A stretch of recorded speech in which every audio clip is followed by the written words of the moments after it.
counterparts in several countries, is that we are trying to develop what we refer to as non-traditional suppliers.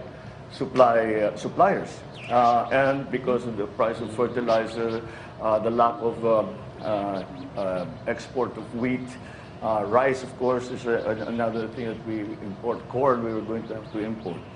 But with the shocks that have hit the global economy and with the supply chain problems that we see everywhere, then that is something that we have to work around. And the way to do it is to have many sources of supply so that whatever happens, we have somewhere to go. Hopefully down the road, in a few years, we no longer have to worry about non-traditional supply because we will be able to produce enough for ourselves.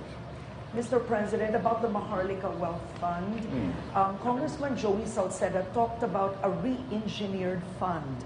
And I wanted to ask you, he said he described it as the securitization of 44 billion pesos, and it will be listed in the stock market. You have lawmakers, opposition lawmakers, who say that under the law, 50% of the income of GOCCs have to be remitted to the National Treasury, and you use it for the budget.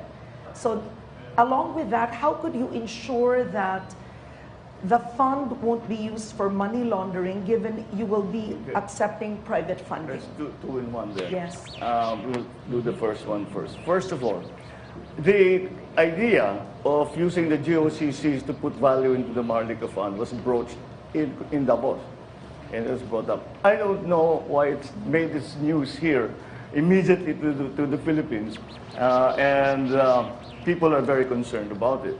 I watched your interview with Congressman Edsel Legman this morning, and I have heard the comments that Congressman Joey Salceda has made, and his concerns that he had aired.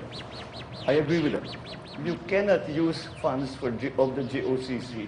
Pera ng gobyerno, what will the government spend? It was a proposal. It's not something that we have adopted. The GOCCs, there are several, because I remember we had a little meeting, lasted about 15 minutes, and that was proposed. But after the meeting, I put Secretary Benjoc aside, and we said, what do you think? Sabi niya, hindi yata pwede. And I said, it's too disruptive.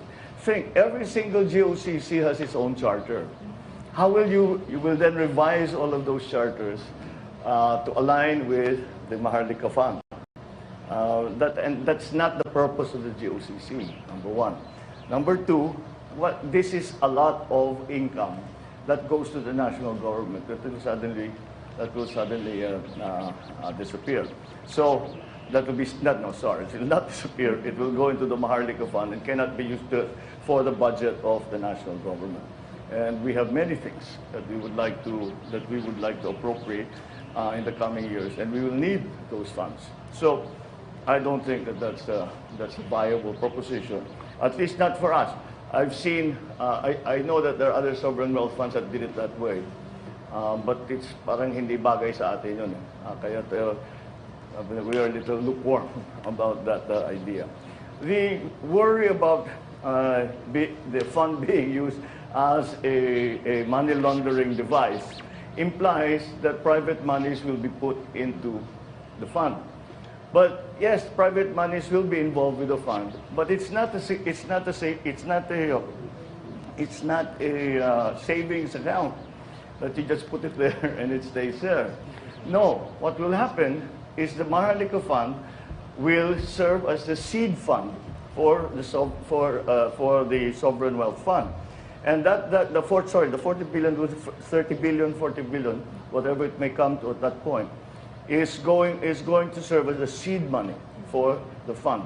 Now, whenever we come into partnership, we do a G2G with Japan, for example, or we do a PPP with some big outfit, then it is only the time that the monies come into the fund to be used for the program. Hindi yun basta o sige, bigyan niyo ako ng ilang bilyon dolyar, tapos lalagay lang yan, akong bahala na dyan. It's not like that at all. And in fact, even on our end, we will only deploy funds when there is a very specific project to be paid for. So money laundering just won't come into it. Okay. Thank you very much, Ms. Karen Davila of ABS-CBN. Mahina? Okay. Good afternoon, Mr. President. I'm Gerald Quasim representing TV5. And sama ko na rin po yung one question squad. I'm just... Galing negotiator. Okay, my first question concerns the positions in your administration. First, just a little over a month ago, you granted former PMS Chief Naida Angting's leave after she asked for personal time for herself and her family. What made you appoint her as ambassador to France, considering she never held any diplomatic post before this? And who will replace her? Well, I need to use this. Sir, Okay. since- Well, the situation with then Secretary Naida Angpin was that it was a personal decision on her part. She had some personal issues that she had to work through. And she said, I cannot do my work while I'm having to go through this. And that's why I need to go and think about it. And she came back and she said, maybe I can just find something that will not, that I will be able to handle. And I said, what do you think? And she said, if you could appoint me to a diplomatic position. She has not held formally a diplomatic position, but she has been working with the Foreign Service for years and years and years. Tao yan ng uncle ko, Puy. And she was American embassy, the Philippine Embassy in the United States. She worked in China. She worked in all of the areas that we were slowly opening up. So sanay siya sa trabahong yan. And she has said that she had for years now been working on her Foreign Service exam. So I think that's what she's going to plan to do now. Yun talagang gusto niyang gawin since before.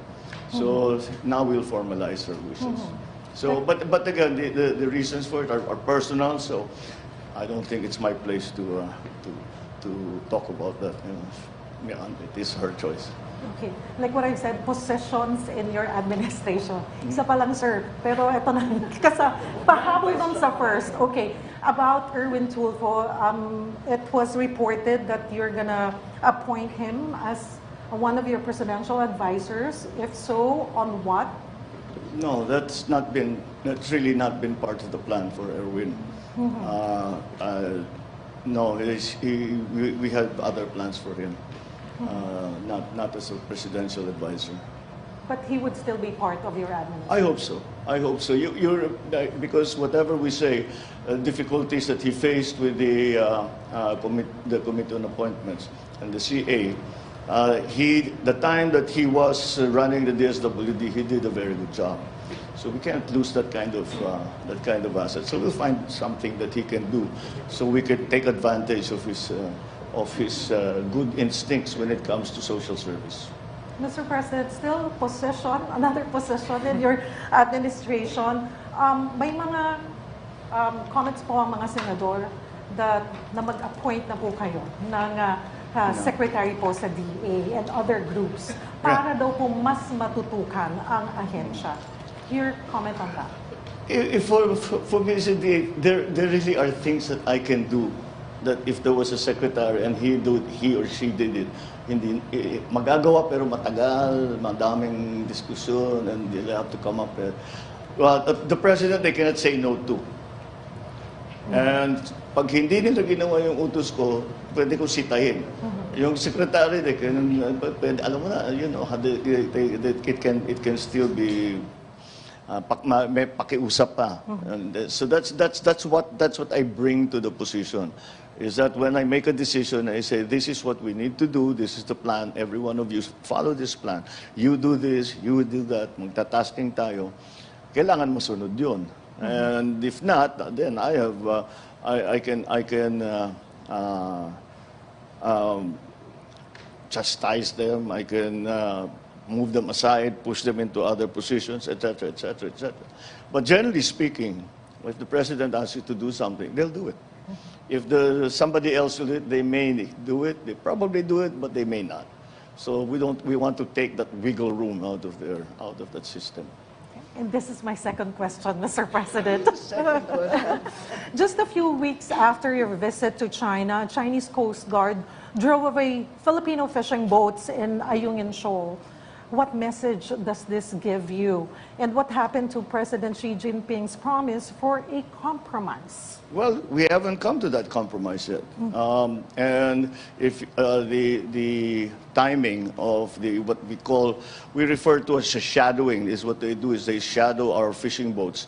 And so that incident happened right after I had returned from China. So we have immediately used with that thing, that mechanism that I talked about.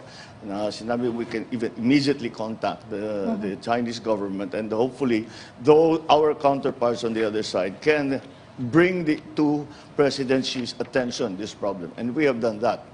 But that does not preclude us from continuing to make protests and continuing to send note verbals concerning this. But this is a long process because it is something new. I just hope we can come to some kind of arrangement, because I cannot see the utility for the Chinese of doing that. These fishing boats are not armed. They don't pose a threat to anyone. So I think that is something that we can achieve in the near term. Thank you, Mr. President. Thank you, Cheryl Cosm of TV5. Next, we have Nelson Lubao of Net25. Magandang hapon po. Good afternoon. Mr. President. Nice to meet you in person po. Ang aking pong katanungan ay marahil ay katanungan din ng mga simpleng mamamayan tungkol sa inyong foreign travels. Ang una po ay yung binanggit nyo na ang Pilipinas ay naging bahagi na ng tinatawag na BIP Club, Best Performing Economies in Asia. Paano po natin ire-reconcile yan dun sa iniisip naman ng karaniwang tao na pagpunta niya sa palengke, mahalang sibuyas, mahalang iba't iba pang presyo ng bilihin, tapos tayo ay best performing economies, Mr. President? Dahil yung inflation ang pinag-uusapan, isang aspeto lang yan sa ekonomiya. Kaya yun talaga problema, totoong problema yan. Dahil bumababa na ng konti dahil nagpapasok na tayo ng sibuyas, nagpapasok na tayo ng asukal. So kahit papaano, the supply will feed the demand at bababa ang presyo. Kaya yun ang para sa akin ay the reason na tinitignan ang Pilipinas na magandang performance dahil sa ibang bagay.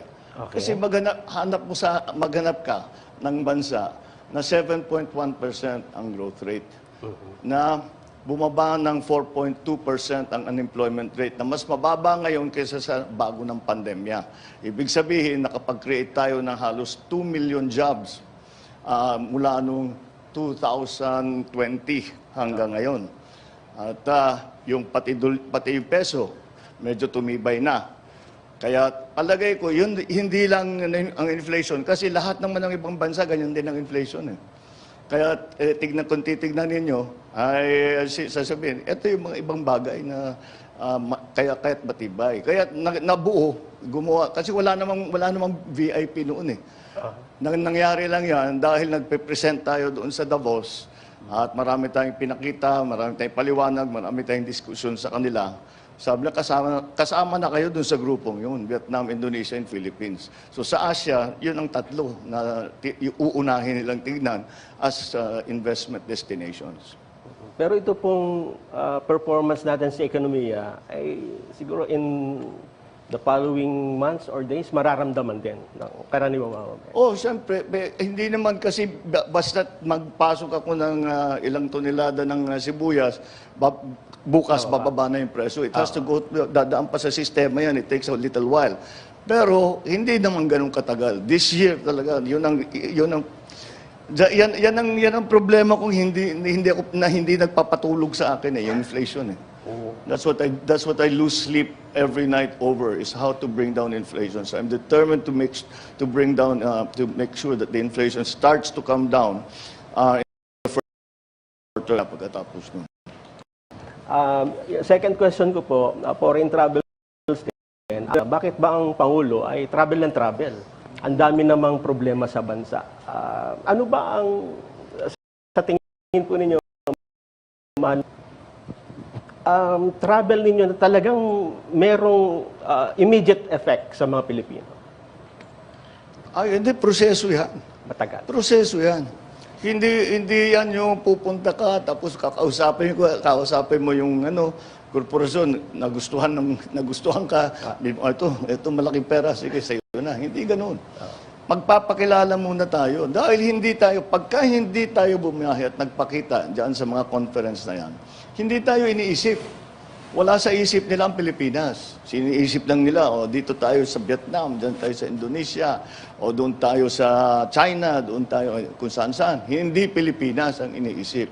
Kailangan natin ipakita ang ating ginagawa para naman mapaganda ang potential na investment nila na dadalhin nila dito sa Pilipinas. Yun ang halaga ng mga biyaheng yan. At hindi lang yun. At meron din dahil sa halimbawa sa Davos ay ang subject matter laging pinag-uusapan ay how do we cooperate in a fragmented world, dahil nagkaka-fragmentation na raw ang buong mundo dahil sa mga pangyayari, sa pandemya, sa Ukraine, lahat ito. Paano ngayon natin ibabalik ang kooperasyon? Dahil naman, sang-ayon naman lahat sa pag-iisip na ang kooperasyon na sa bawat bansa ay mahalaga at hindi kakayanin ng kahit sinong gaano kayaman na bansa na nag-iisa. Kailangan may mga partner yan, kailangan may kaalyado yan. Kaya yun naman ay pagpunta natin sa mga ganyang conference, ay masasabi natin, the Philippines can play this part in fostering or in encouraging that cooperation. May lugar tayo. We are participating in the event, in the issues and the discussion and in our efforts in the community of nations. Kasi kailangan kasama tayo dyan. Pangatlo, I'm the new kid on the block. Nobody knows who I am. Kailangan ko magpakilala. Kasi pag sabi, bago ito. Sino ba to? May alam ba ito? Tama ba yung mga ginagawa? Ano ba klaseng tao yan? Yun ang mga, it's important also na magkaroon ng personal. Halimbawa, personal sa mga leader. Na kaya ko ngayon, hindi ko kaya gawin yun. Dati, ngayon kaya kong buhatin ng telepono, tumawag dyan sa lahat, tatanggapin naman ang tawag ko. At meron na kami mapapag-usapan. And that's very, very important. Kasi yun na nga, like in President Xi's case, siguro, never pa tayo nagkaroon ng contact at that level. Ngayon, dito nga sa mga ASEAN, sa mga APEC, nakilala ko na silang lahat. Kahit papano, meron ka ng koneksyon doon sa mga taong yan. So that's important. That's very important, lalo na. Ito nga, yung kagaya na sinasabi sa Davos, in this fragmented world. Salamat po. Thank you. Thank you so much, Nelson Lubao of Net25. On this side of the room, sir, we have June Soriao of UNTV. Good afternoon, Mr. President. Good afternoon. Nice to meet you po. In relation po doon sa tanong ni Kuya Nelson, sinabi niyo po noong Sabado sa Davos nga po na the Philippines is leading the economic recovery and performance not only in the Asia-Pacific but in the whole world. Umani po ito ng maraming reaksyon o iba't ibang reaksyon. Diba? Saan po nakuha po yung datos para patunayan po yung pahayag na yan? Yung nabanggit ko, napakasimple. Pagka binabati tayo, anong lagi may sinasabi sa akin pagka may nakakausap ako? Pag yung IMF, kasi kinocongratulate tayo, congratulations on your 7.1 growth rate. Si Widodo, ganun din. Congratulations on your 7.1 growth rate. It's the growth rate. Kasi yun talagang, lahat ng bansa nangutang ng husto dito nung pandemya. Tapos nung dumating ng Ukraine, palaki ng utang. Pasama ang Pilipinas doon. Hindi kasing lala ang sitwasyon natin sa mga ibang bansa, nakarating bansa natin. Ngunit mataas pa rin ang debt to GDP ratio kung tawagin. Kaya ang hihila lang, ang tutulong talaga sa atin na pagandahin ang debt to GDP ratio is growth. Yun lang talaga. Kaya yun ang tinitignan ng lahat. Dahil nung nagpa-pandemya noong 2020 hanggang 2022, kaduluduluhan ng 2022, ay talaga ang nangyari, namatay ang economic activity. Kaya yung mabilis magpabuhay ulit ng economic activity, makakalamang. Tayo, mabilis ang growth rate natin. Kaya nakikita, sinasabi na ito talaga, kaya nga nagkaroon nga ng VIP, nasama tayo doon. Kung hindi ako napunta sa Davos, VI lang yan. Ngayon, VIP na. Second question, in relation pa rin po dun sa tanong ni Kuya Nelson, kakambal na po ng pangangako ng investment ng iba't ibang sa pagpunta ng mga dati ng presidente, nakarang presidente ng bansa, yung pangako nga po ng investment. Ano po? Yung iba po, pangako lang. Yung iba talagang hindi talaga natupad po. Katulad na lamang po ng investment na ipinako ng China noong nakarang administrasyon. Sa inyo po, paano niyo po masasabi na matagumpay yung mga ipinangako sa inyo ng iba't ibang mga leader ng bansa pagpatungkol po sa investment? Nasa sa atin yun. Nasa sa atin yun. Kaya yung mga biyahe, nabanggit mo na rin, yung mga biyahe, medyo babawasan na namin for the rest of the year. Ang dahilan ay kailangan namin balikan lahat itong mga nasimulan sa ASEAN, sa APEC, sa China, pati yung pagpunta sa EU, sa Brussels, tapos itong biyahe dito sa Davos. Ay kailangan namin i-detalye yung aming pinag-usapan. Sino ba dito, tungkol dito, sino bang kinausap natin? Ano bang naging usapan natin? Dito sa lahat ng project na sinasabi, ano ba i-prioritize natin diyan?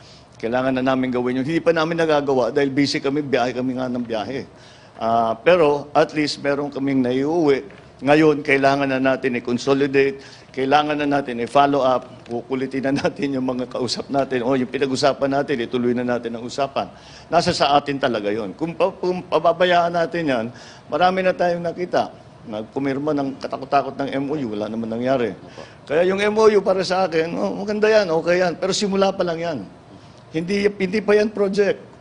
Simula pa lang yan. Simula pa ng usapan para magkaroon ng project. Kaya marami pang gagawin. Kaya yung sinasabi ko kanina, proseso ito. Hindi ito yung basta't biglang mangyayari na yun na nga, may isang biyahe, uuwi ka, dami mong dalang investment. Hindi ganun. Kailangan dahan-dahan titignan, pag-uusapan. And it's also, to put, etong mga biyaheng ganito ay kung pagmamasdan ninyo yung mga meeting namin, yung tawag namin round table meeting sa mga negosyante, magkikwento kami, sasabihin ng Pilipinas, ganitong ginagawa namin, binago namin yun, meron kaming create law, maganda na mag-PPP, etc., etc. Okay. Lahat yan ay pinag-uusapan. Pero ang ending lagi, sa palagay ninyo, ano pang kailangan namin gawin para mag-invest kayo dun sa amin? So it's interactive. Hindi lang kami nagsasalita doon, nagle-lecture doon. Nakikinig din kami sa kanila. Doon sa inyo, ano na bang nangyayari? May potential ba dyan o walang mangyayari dyan? Huwag kayong titingin dyan, dito, meron ganun ang interaction doon para mabigyan din tayo ng bagong kaalaman tungkol sa takbo ng ekonomiya. Halimbawa, kausap mo, yung katabi ko sa Davos, was the head of the Bank of America. Tinatanong ko, anong outlook ng Bank of America sa mundo? Ano yung tingin ninyo? Anong areas ang magiging masigla? Ano yung medyo may iiwanan? So, marami kang natutunan. Anong plano ng Bank of America? Saan kayo mag-i-invest? That's the only way. Kung hindi, at nangyari yun, nakausap ko ang head ng WTO, head ng IMF, ang head ng World Bank. Tungkol nga dyan, ina-analyze ko. Ano ba talagang nangyayari dyan? Ano sa palagay ninyo mangyayari? Saan tayo pwedeng umasa? Saan yung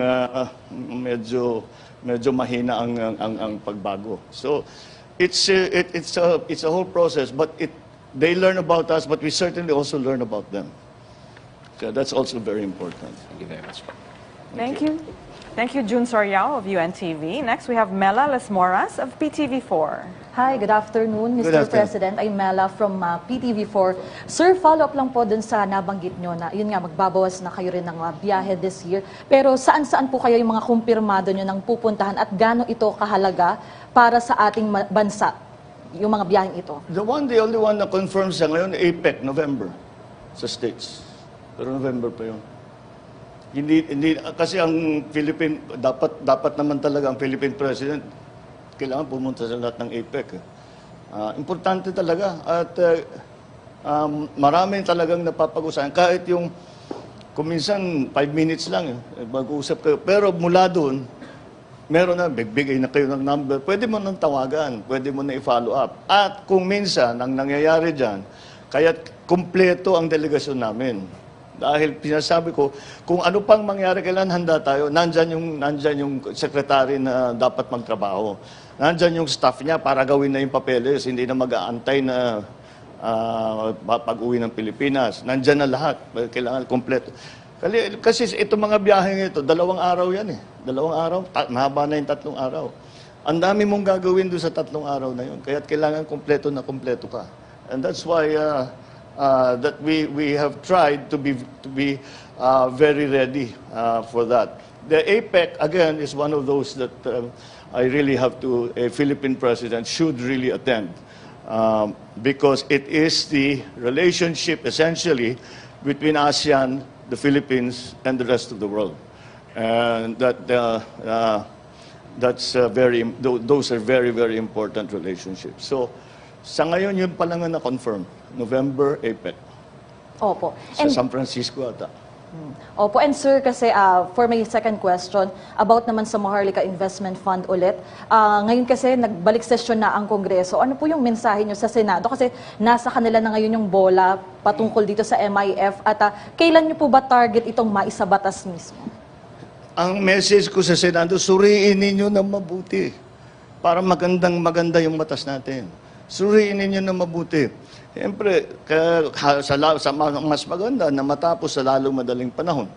Pero, hindi naman dapat imadali. Dahil napaka-importante lahat ng mga bawat salita na ilalagay mo dun sa batas na yun, may kabuluhan yun.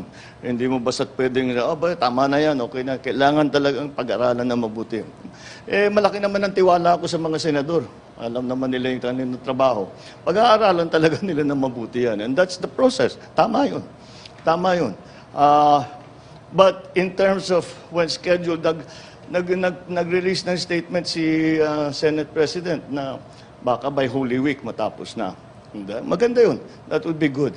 But ako sa akin, mas importante na maging tama kaysa maging mabilis. So kailangan gawin nating tama. Kahit na lahat naman masyadong matagal eh. Pero basta makuha, we have to get it right. We cannot make that getting it wrong would be a very bad mistake. Okay, maraming salamat po, sir. Thank you. Okay, thank you so much, Mela. And we have Rico Hizon of CNN Philippines. Hello, Mr. President. Hi, Rico. Rico Hizon, CNN Philippines. Tinanong niya yata lahat ng mga tanong na gusto kong tanungin ng aking mga fellow anchors. I'm sure na maiisip ka. Mr. President, I have been an OFW for 25 years. Hong Kong, London, and Singapore. And having worked with 2 global news organizations, I've been exposed to the best practices of various governments in the region and around the world. Good governance, transparency, and accountability. The Filipino people really want to know, from your 8 overseas trips in the last 7 months, how much have you spent per trip?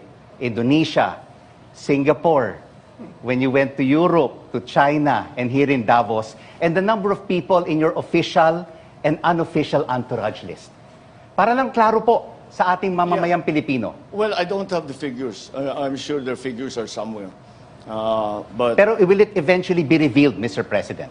for the Filipino I think, people? Once we've calculated everything, because this last trip, of course, was just we just finished during the weekend, and we came back on Saturday.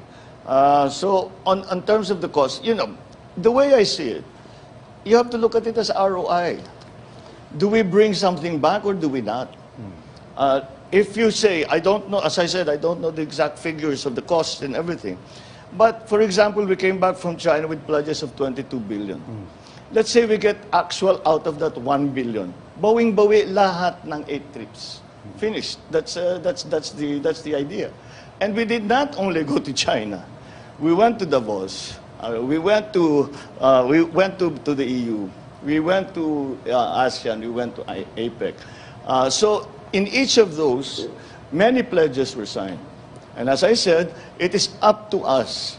Now, the measure of success will be, the cost benefit, very simple. How much effort did you put into it? It's not just the money. It's the time that you put into it. It's the time and the effort that goes into it is really, that's what I was trying to explain earlier. The reason that we have everyone on the delegation, actually the official delegation is just myself and the cabinet ministers. Then they have staff. So the rest are security. And the others that have been accompanying me are actually private sector. They don't actually fly with me. They go there on their own. Although they are included in our meetings, and they have their own meetings on the sidelines as well. So again, the way I approach it is ROI. How much did you spend? How much did you get? And again, as I'm saying, if we get just one of the MOUs, isa lang. Napakahina naman natin if isa lang ang makuha natin. Hindi namin ginagawa trabaho namin kung yun lang isa lang makuha natin. But sabihin na lang natin, isa lang ang makuha natin. Bawi na lahat ng trip ko. Pero Mr. President, sinasabi rin ng mga kritiko that no matter how the government tries to invite investors to the country, but if there's a lack of transparency, accountability, the country does not really invite confidence. I fully agree. So we will have transparency. Ililista ba ninyo yung gastos, Mr. President? There will be accountability and transparency in everything that we do. That's axiomatic. Who's going to argue with that? That is one of that. But it has not been an issue that the private businesses bring up. They bring up ease of doing business. They bring up the cost of energy. They bring up the problems of legislative guarantees. Ang legislative, lalo na sa PPPs, legislative guarantees, ibig sabihin na sa gitna ng project nila, papalitan yung batas, hindi nakikita yung project nila, pero pilit pa rin silang tapusin. Yun, yung mga nangyayari daw. Yan ang mga sabi nila, yan ang rinireklamo nila sa Pilipinas. So the critics will have their say. But those who are actually contemplating putting good money into the Philippines have other issues. That is not, accountability and transparency is not an issue. Mr. President, you talked about the ease of doing business. You talk about power rates, which is one of the highest in Asia. Not anymore. Not anymore. No, Europe is the same now as us. But what are your plans during your administration to bring this down together with the private sector? Because that is one of the issues that is being raised by many investors around the world. Before, medyo number 2 na lang ngayon. Dati number 1 talaga. Kasi hindi lang itong administration na ito. Even the past administrations have always been promising. Let's improve the ease of doing business, the bureaucracy. The bureaucracy has to be streamlined. The ease of doing business is because we're talking about trade. So the digitalization is going to be a very important part of that. We have to digitalize customs. We have to digitalize all of these collecting agencies so that the BIR, even the central bank, the payments can be made over the internet. All of those things that we don't do now. We have to remove any discretion. It's just kung gawin, the thing is to lahat ng kahit wala kang kausap na tao, nagagawa mo yung kailangan mo, makuha mo yung lisensya mo, makuha mo yung permit mo, makapagbayad ka nung whatever it is, ng fee, whatever it is to get your papers, whatever it is.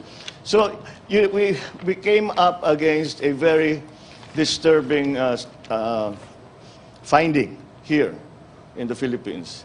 The ordinary Filipinos who have connectivity talk to every aspect of their lives through the internet, to the school of the children, to their business, to their friends.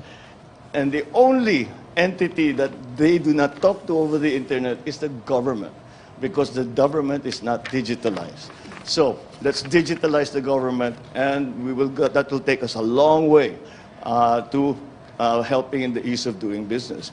Now, the problem of energy is a very major one. It's a very major one because at the bottom of it is simple. The supply of power, the demand for power far exceeds the supply that we are producing. And there's also a problem in distribution, which is why the prices are so high. And that has to be fixed also. But in the long term, once we fix what we can at home, in the long term, and that is one of the things that we will talk about a great deal on these trips, is bringing new power plants into the Philippines. And of course, we are stressing on renewables because we're trying to improve the mix of power generation between traditional and renewables. So that is, but that's a long term. Anything I start, anything this government starts, we will not see the end. Ang nuclear power plant, 6 years, 7 years. Ang floating wind turbine, 6 years, 7 years, ganun din. Anything is 6 years, 7 years. But we have to start. So that's what we're planning to do. We will start. Isang tanong na lang, baka kasi hindi na ako makakatanong eh. Mr. President, ang ating utang, 13.6 trillion pesos, ang taas-taas. And our debt-to-service ratio is more than 60%. Paano natin po ipababa ito? I'm sorry, that's fine, that's growth. We will pull ourselves out of debt via growth. That really is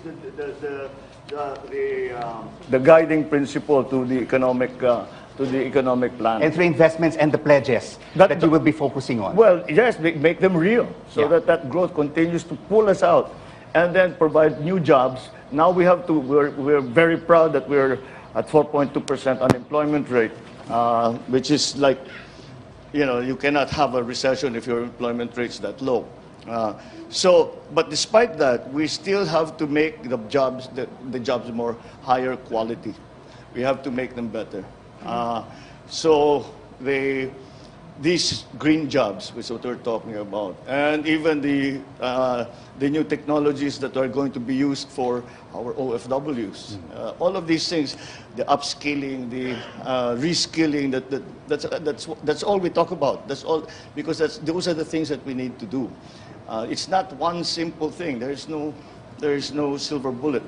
We have to do very many things to make it right. Because what we are in fact doing is restructuring the entire Philippine economy to adjust to the new world global economy. Okay. Thank you, Mr. President. Thanks, Rico. Thank you, Rico, for the many questions. Let's move on to Sas Rogando Sasot of SMNI. Good afternoon, Mr. President. Good afternoon. Sas of SMNI News Channel. My first question is related to privatization. Early Department of Transportation Secretary Jaime Bautista revealed that you have plans to privatize the operations of NAIA. And as we all know, privatizing government assets has been a very contentious issue in our country. For example, the predecessor of your father, has been lambasted for privatizing a lot of government assets. We have no plans to privatize anything. Okay. There's no plan to privatize anything. Rather we do the opposite. No, when Secretary J.B. Bautista was talking about that, I think maybe he misspoke or he was misinterpreted. But you cannot privatize an airport to begin with. They cannot own the airport. No, a private firm cannot own the airport. At best, kasi nagkakagulo, nagkakaproblema tayo dito sa airport, at Again, in New York, meron kaming nakilala, the group that runs Gatwick Airport, they run London Airport, they run several big airports, that we're asking them, what can they do? Can they come in and help us so that we can increase the traffic through the Manila airport? And they said they could. And so they're coming, they were here last week and to look at the operations of the airport, and especially since we had that problem in New Year's Day and this recent outage with the UPS. So at most, we will have a management contract. Come in and manage the airport.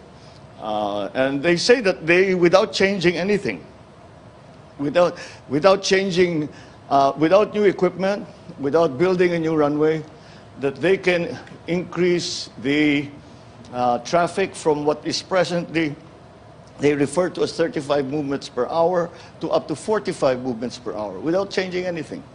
So we want that.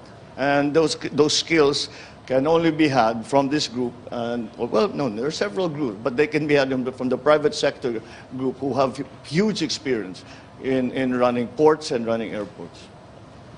Mr. President, my second question is about foreign policy.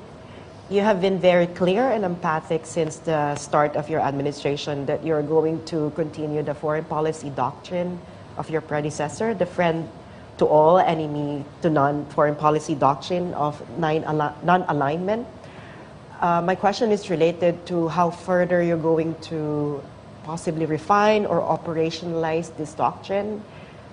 Does your administration see any opportunity in, for example, deepening engagement with the non-aligned movement, especially now that superpower rivalry, especially in our zone, is, might be intensifying sometime in the future? Well, that was very much in response to the Cold War and the slow dismantling of the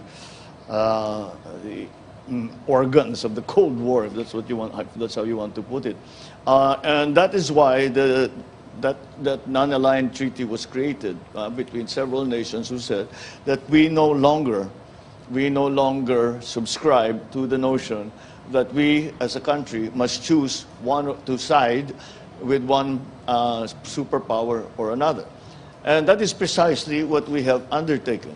And that is exactly the position that I have taken in terms of foreign policy.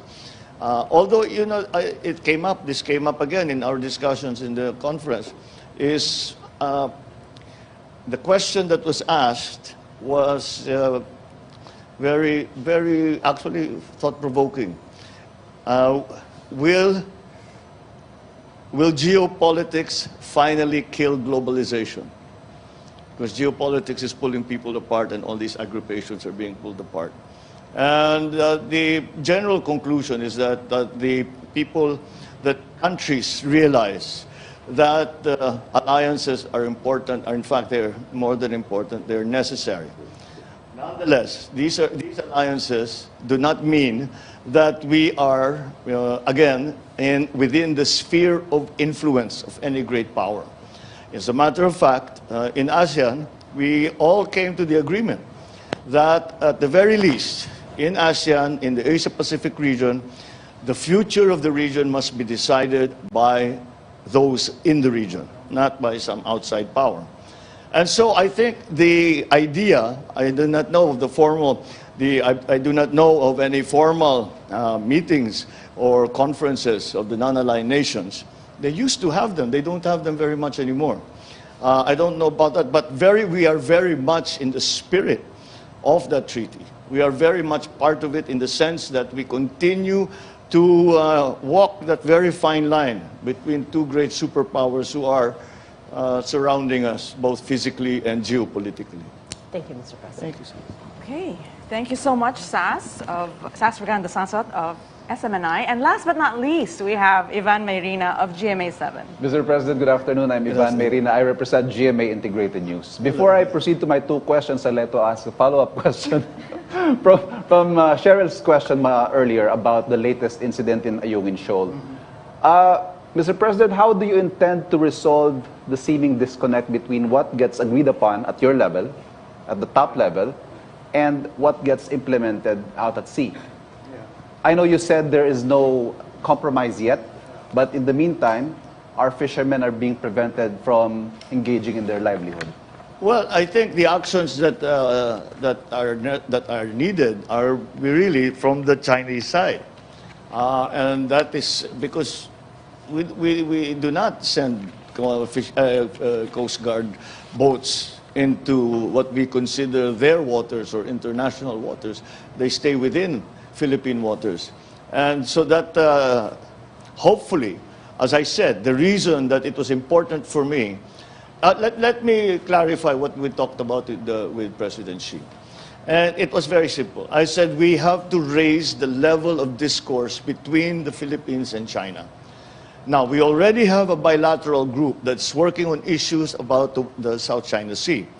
Now, my proposal is that we bring that bilateral group to a higher level. It's a sub-ministerial level ngayon.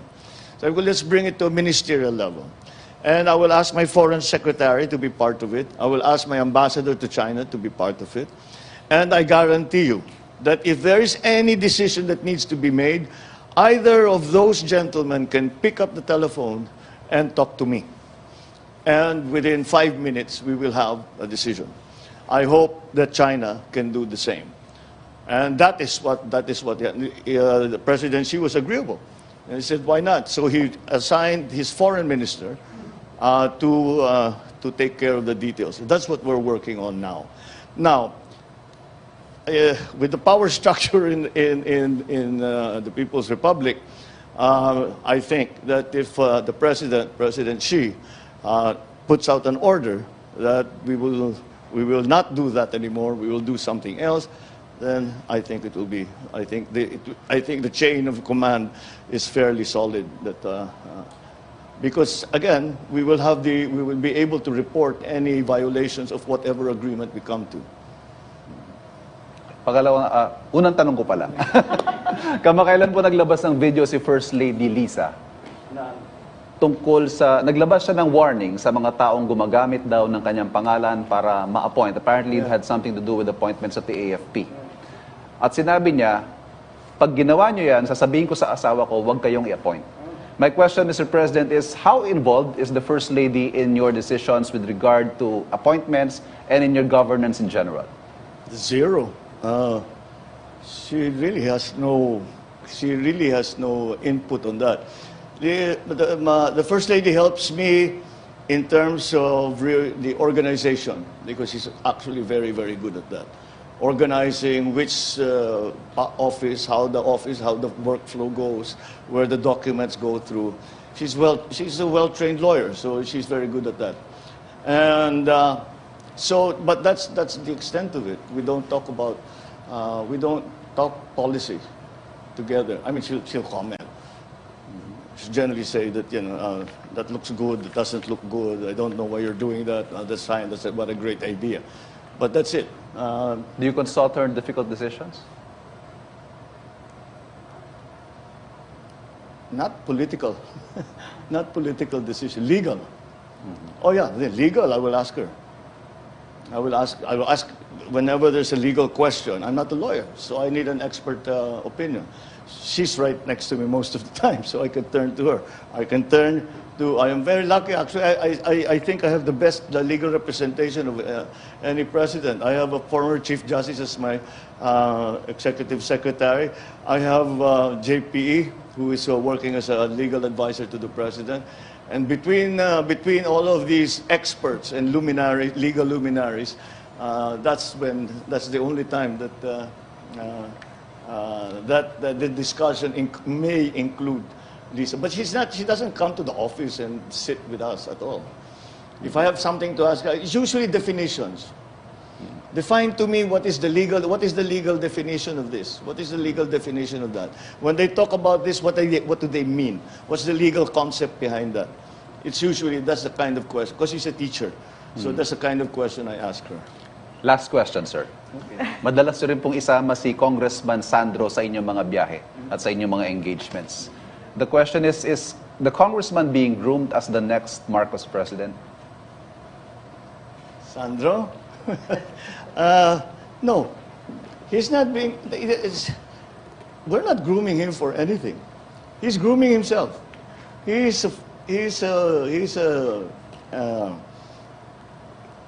has decided on this career in politics, and he will handle it the way he does.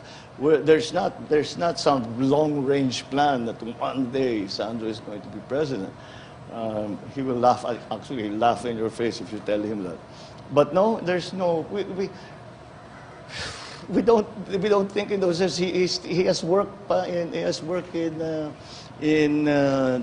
Ilocos Norte.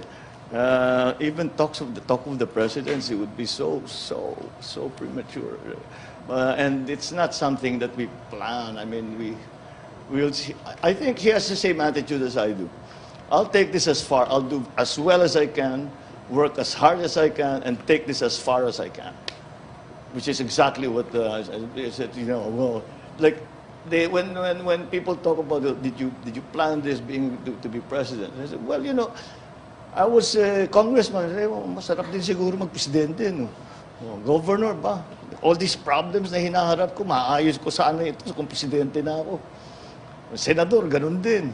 Diba? Everybody dreams to be the number one position. But that doesn't mean that we're plotting. We have this long-range plan. Not at all. Not at all. He's too busy anyway. He has too much work anyway. The reason he accompanies us is because he's an author of the Maharlika Bill, the Maharlika Fund Bill, and sometimes he has. Like I had an interview with Financial Times. He took over when it came to the Maharlika Bill because I had somewhere else to go. So siyang nag-explain. Author naman siya, dapat alam niya. So that's these recent trips. That's the reason why he has been with us. Thank you, Mr. President. Thank you. Well, on that note, thank you so much, Mr. President. Thank you so much. One round lang. No round. Round two. But let's wrap it up. Yeah, thank you so much to our friends in media, our anchors and broadcast media for being here in our sit down with Mr. President. And yeah, I hope you liked it. Thanks for the opportunity. Okay, maybe not no round two. Now we'll round two in a while. You know, I'm available. It's just this past weeks really have been busy with the trips and all of the things that have been happening, the reorganization. So that's why I wanted to do this. So and again, it's something that we need to explain what we are doing. So of course it's useful. I wanted to ask, now, Mr. President, maybe it's an opportunity for you to clarify, because we did watch your interview at Davos when you were interviewed by the President of the World Economic Forum, and you said you didn't want to run, but you ran for your family's political survival, and you described the dark times of your family, but the 6 years as the darkest for the Philippines. So there were mixed reactions to that. Number one was the intention. When you said you only ran for your family's political survival, can you expound? What did you really mean? This is already ancient history.